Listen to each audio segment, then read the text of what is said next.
This is Glass City Humanist, a show about humanism, humanist values, by a humanist. Here is your host, Douglas Berger. In this episode, I talk about our group wanting to host the Last Class film in Toledo and how you can help make it happen. We then move into the unsurprising world of Christian nationalist hypocrisy, involving children and the Epstein files. Putting party over morality is a feature, not a bug. Glass City Humanist is an outreach project of the secular humanists of Western Lake Erie, building community through compassion and reason for a better tomorrow.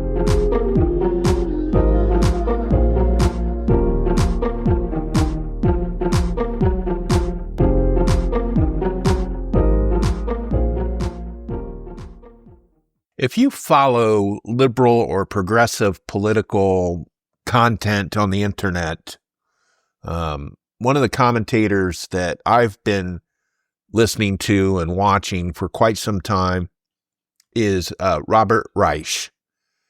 He is the former Secretary of Labor under President Bill Clinton back in the 90s. He's a lawyer. Some people say an economist, but that's not his training. He's a lawyer and a political commentator, and he's written several books, including and focusing on capitalism and income inequality. He has a lot of good things to say, at least things that I agree with, and I think a lot of people that are concerned about progressive movements and making sure that we help as many people as we can and hurt the least number of people would appreciate a lot of his commentary. He recently had announced that he was going to retire. He's teaching at the University of California at Berkeley, and he's been teaching there for several years, and he recently announced that he's retiring. So they made a documentary about him preparing for his last class. And the title of the documentary is called The Last Class.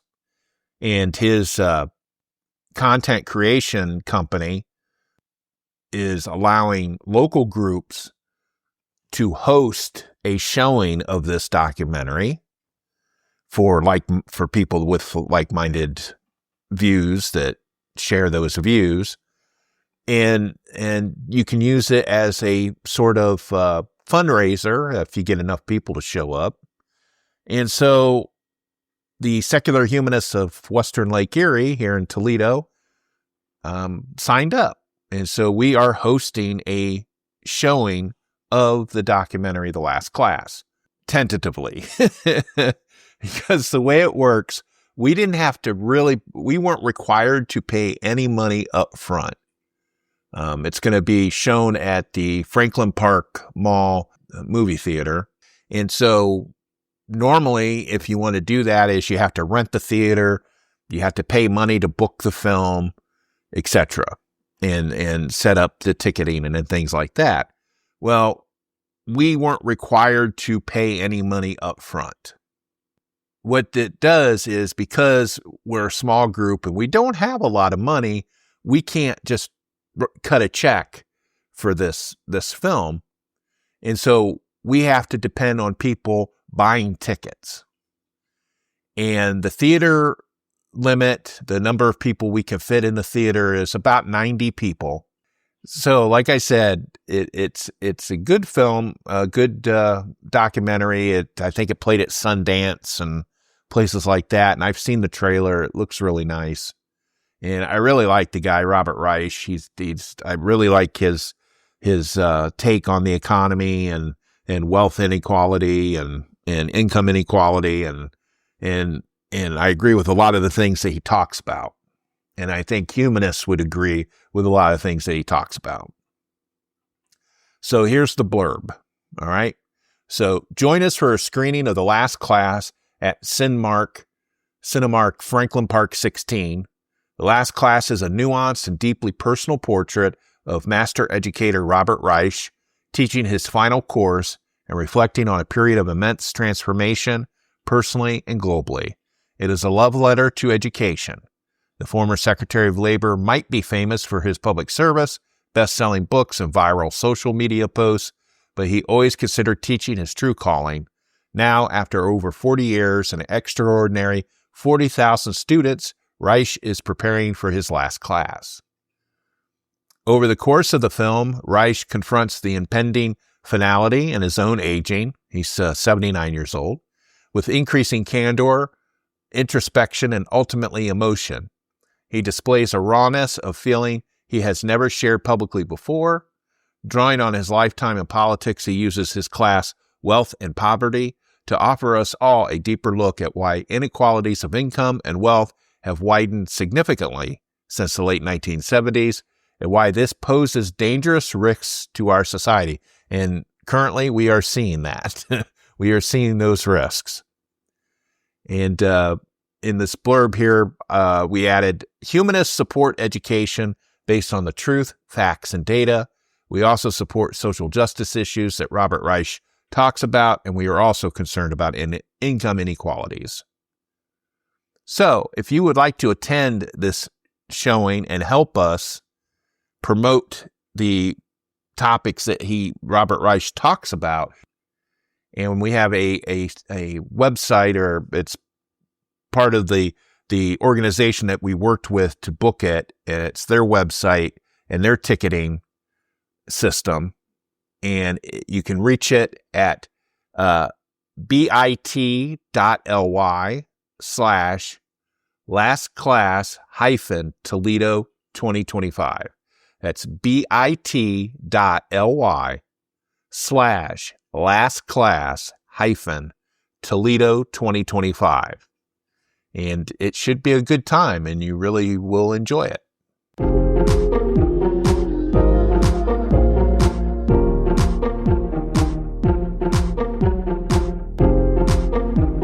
For more information about the topics in this episode, including links used, please visit the episode page at glasscityhumanist.show.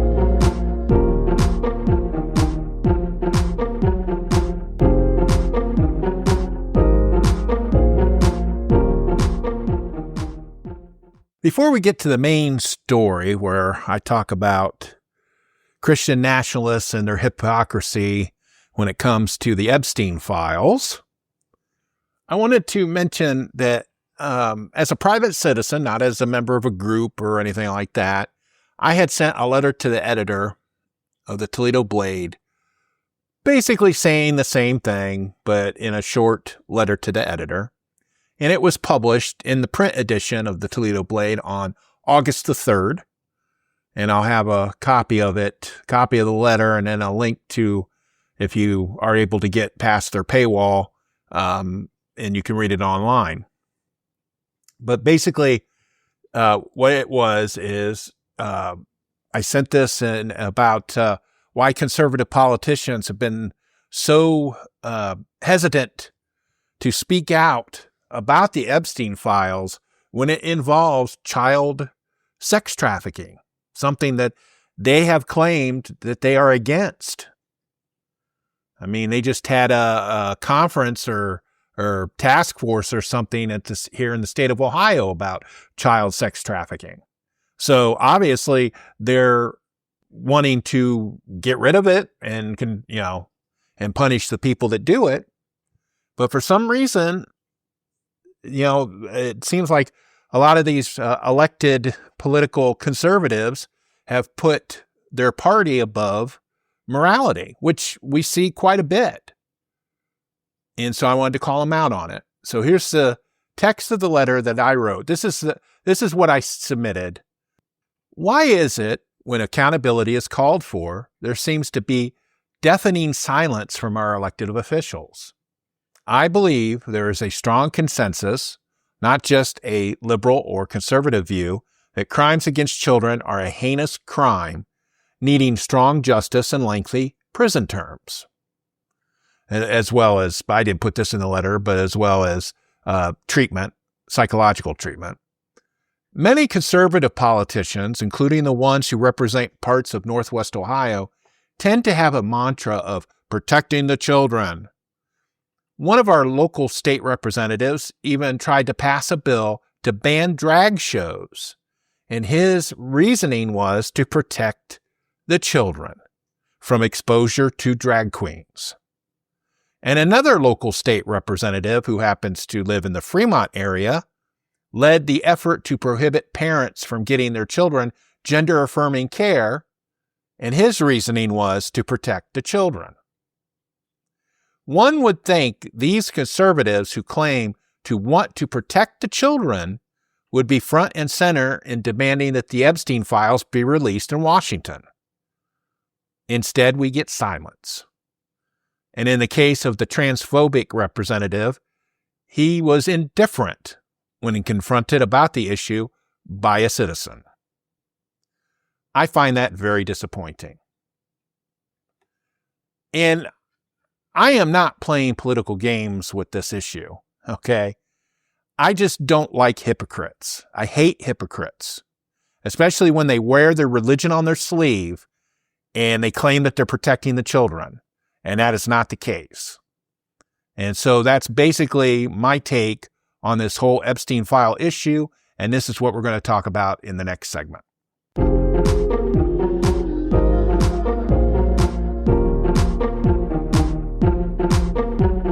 You're listening to the Glass City Humanist Podcast.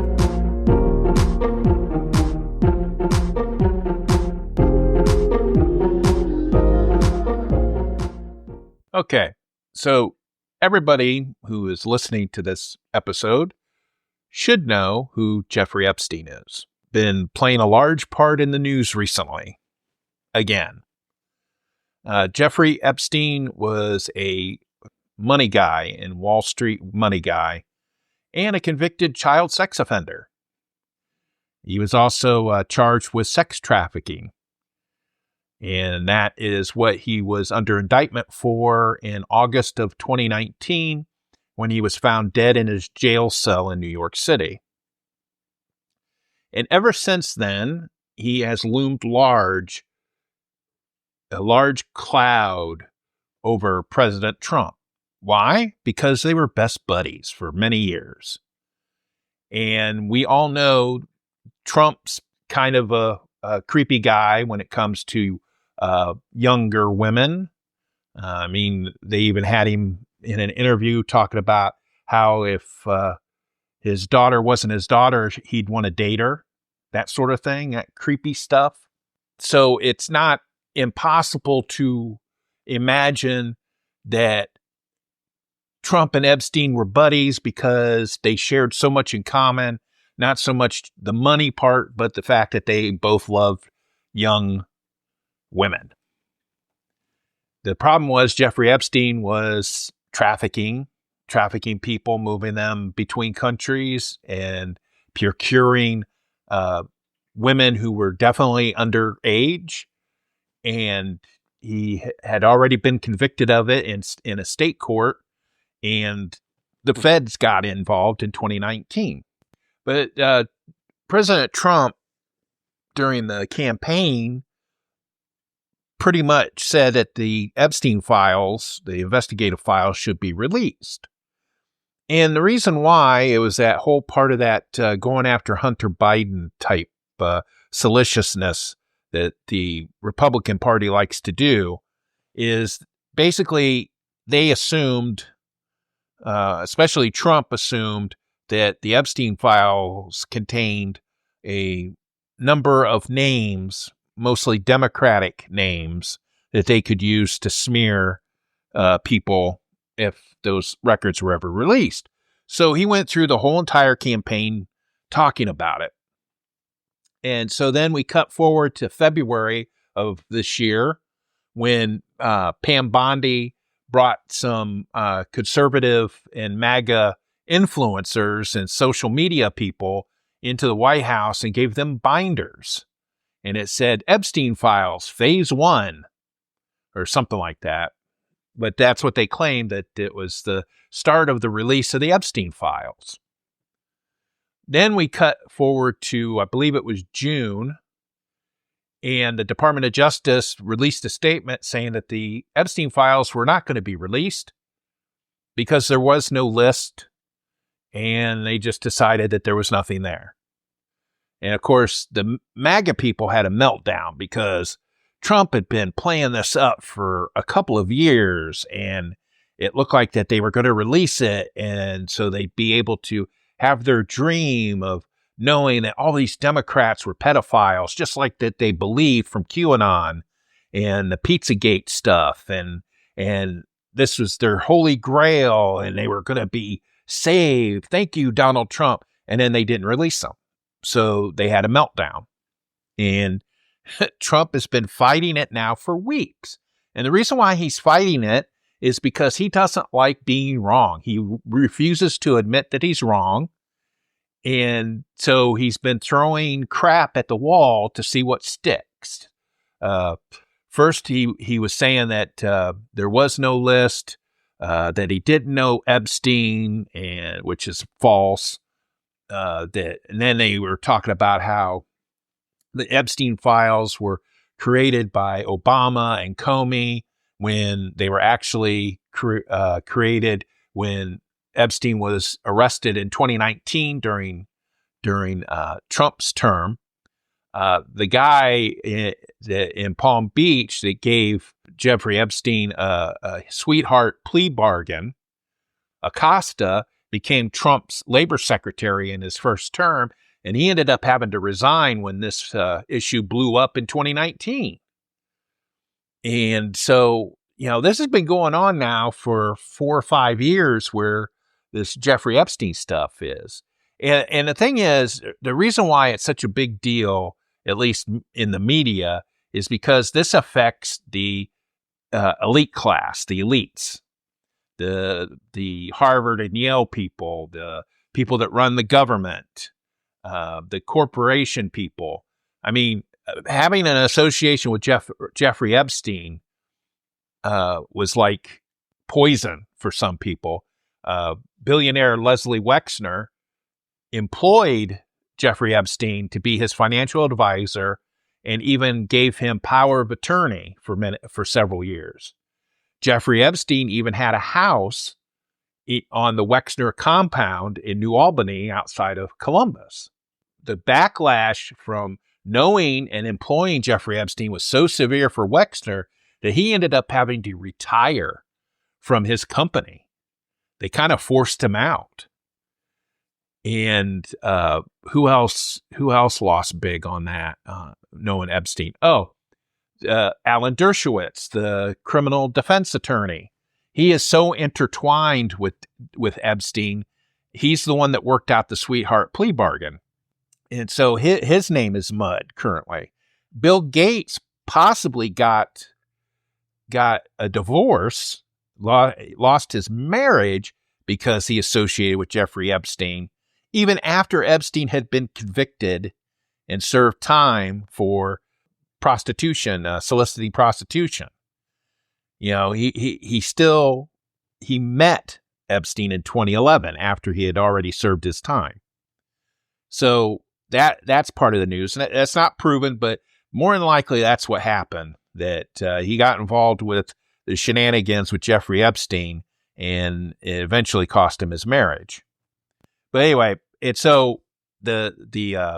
splash zone has now included Trump, because we have many pictures and videos and interviews how they were best buds and they hung out together for many, many years.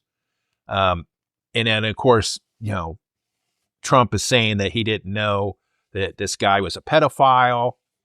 I highly doubt that he did not know. I highly doubt that many of these powerful people did not know. The FBI concluded in 2019 that Epstein had surveillance cameras over all his properties and collected blackmail information on people. And so that's why they think that he was able to ingratiate himself into social society, because he didn't have any roots in that world. He started out as a school teacher for a private school, but he didn't go to college, but he's very smart. And then he moved into the stock market area, and that's where he made a lot of money. He worked for Bear Stearns and things like that. And so that's how he met these powerful people. And so much of the money that he made was in managing fortunes for these people that he knew. And like I said, Trump is so scared that he is mentioned in these files, which he probably is, more than likely. He's mentioned in these files, and obviously something was found that he didn't want out, that they decided that now these files can't be released. So it's kind of funny to watch him. It kind of reminded me of that scene in the Kill Bill movie. I can't remember, it might have been Volume 2, when the bride meets up with the Daryl Hannah character who has the eye patch, who had lost the eye, and they meet in that trailer in the desert. And the bride fights her and takes her other eye, her good eye. And Daryl Hannah's character starts thrashing around on the floor. That's Donald Trump and the Epstein files. The Epstein files took his other eye, and he's thrashing around on the floor because he can't see. And I really think that is probably part of the problem. And it could be that it is true that he didn't do any of the child abuse that Epstein was convicted of. I doubt that that's the case. I bet you that Epstein gave him some women, and he did what he creepily does with women, as we found out from Stormy Daniels. And he probably didn't even ask what their ages were, and they were probably under 18. Because that's how Epstein rolled. Another person that was mentioned that was palled around with Epstein quite a bit was Bill Clinton. But of course, we know about Bill Clinton and his sexual exploits, as it were. We don't know if he was also involved with that. But anyway, so basically Epstein, he was involved with all these rich people, rich, powerful people, probably had blackmail information on them, probably for many of the men that he dealt with, and most of them were men, he probably procured underage women for them and filmed them probably in various states and basically he was covering his behind and making sure that he stayed in his little station. That explains the sweetheart prosecution deal in 2007, where he just got 13 months for child abuse or for solicitation of prostitution, and he had work release. They allowed him to have work release. They never allow sex offenders to have work release. He was able to get out of jail for 12 hours a day. And then it was 2019 when the FBI went after him. And again, this was Trump's FBI at the time. His first term prosecuted him. The Department of Justice in 2019 was prosecuting Epstein. The New York office was prosecuting Epstein when he ended up supposedly committing suicide in his jail cell. But the reason why I'm bringing all this up and talking about it, and I know people are probably sick of hearing about it, is because of the hypocrisy. The utter hypocrisy. I just want to play this clip from MSNBC just to give an example. The first voice that you hear is going to be Ted Lee. He's a Democrat from California talking about the Epstein files. And then the reporter says something, and then Mike Johnson, the Speaker of the House, talks about it, and I want to play that. They are actually ending this week early because they're afraid to cast votes on the Jeffrey Epstein issue. We should release the Epstein files. Johnson slamming it as political games. The Democrats are trying to play gotcha politics right now. Has anyone forgotten? They had all these files the entire time. They sat on everything Epstein related for 4 long years while President Biden was in office. Okay, so what Mike Johnson is saying, Speaker Johnson is saying, is that the Democrats had these files during the Biden administration. Why didn't they release them then? Well, that is one of the things that Trump talked about. That's why during the campaign he was demanding that these files be released, because again, Johnson is on this talking point that the files must be about Democrats, that there can't be any Republicans in that file. And so that's why the Democrats didn't release it. It was to protect the pedophiles from the Democratic Party. So you could take that argument that he just made and inferred and turn it around on Trump. Why doesn't Trump release it? Well, obviously he must be protecting pedophiles in the Republican Party and himself. And that's what they do. That's what, Mike Johnson has no room to talk about morality. He's the one that has him and his son monitor each other's porn consumption or whatever jazz that was. He's the one that worked for Alliance Defending Freedom, which is a Christian nationalist group that does church and state issues.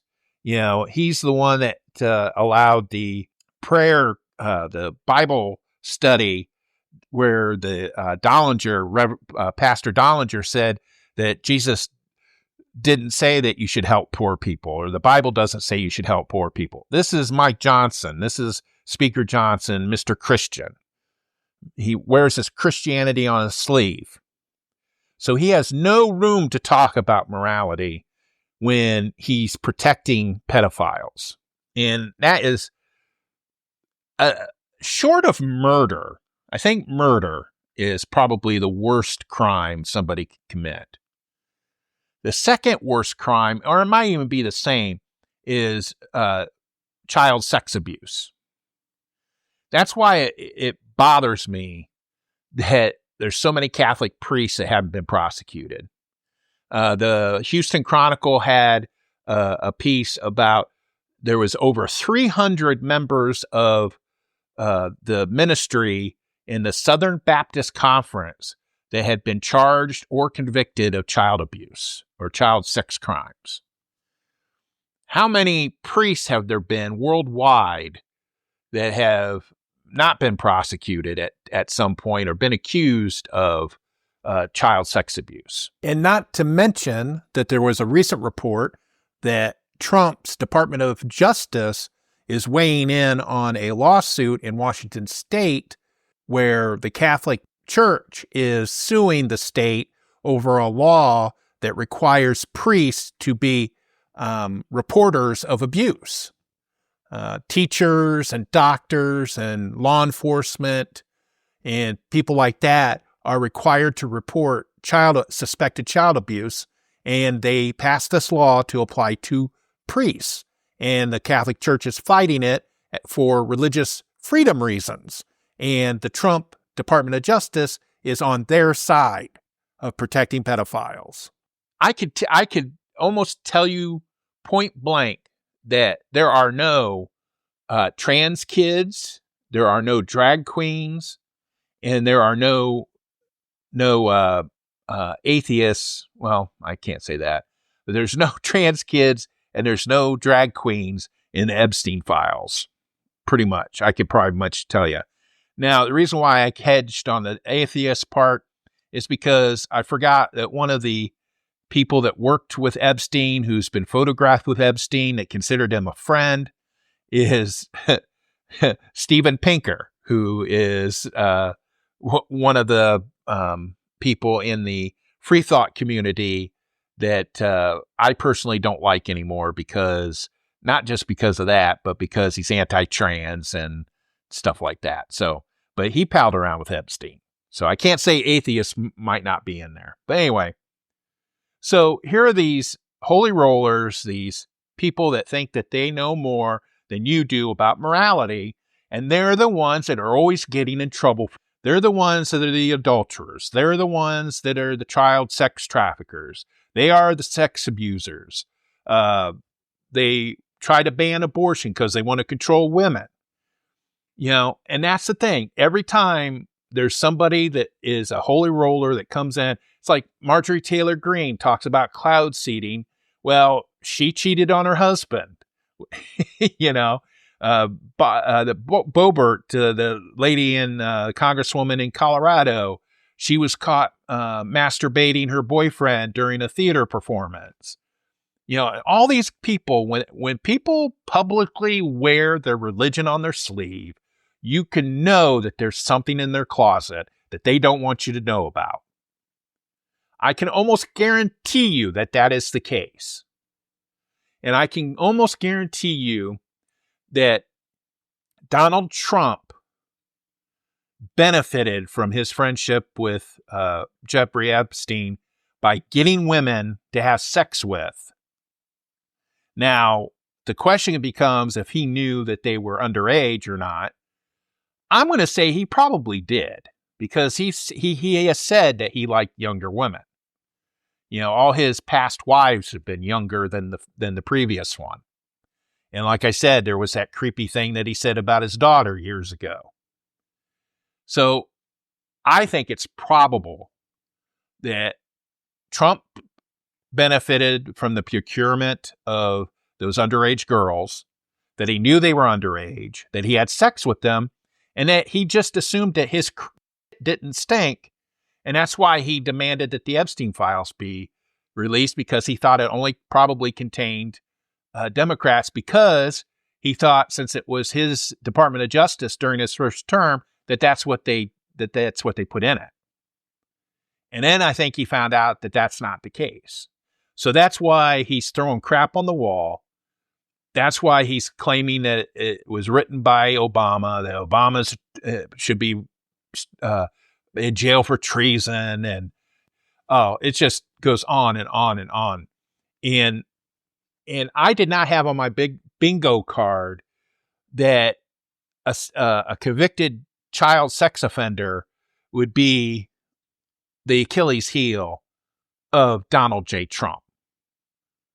You know, that his percolation, or his proclivity for pedophilia would be the thing that might take him down.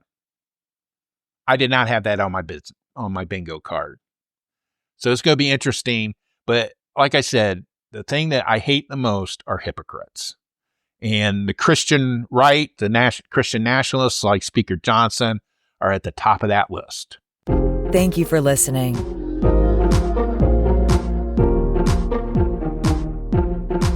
For more information about the topics in this episode, including links used, please visit the episode page at glasscityhumanist.show.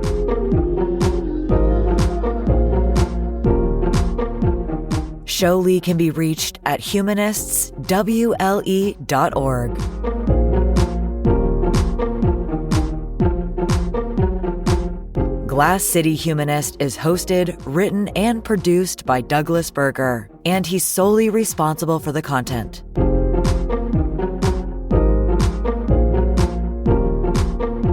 Our theme music is Glass City Jam, composed using the Amplify Studio. See you next time.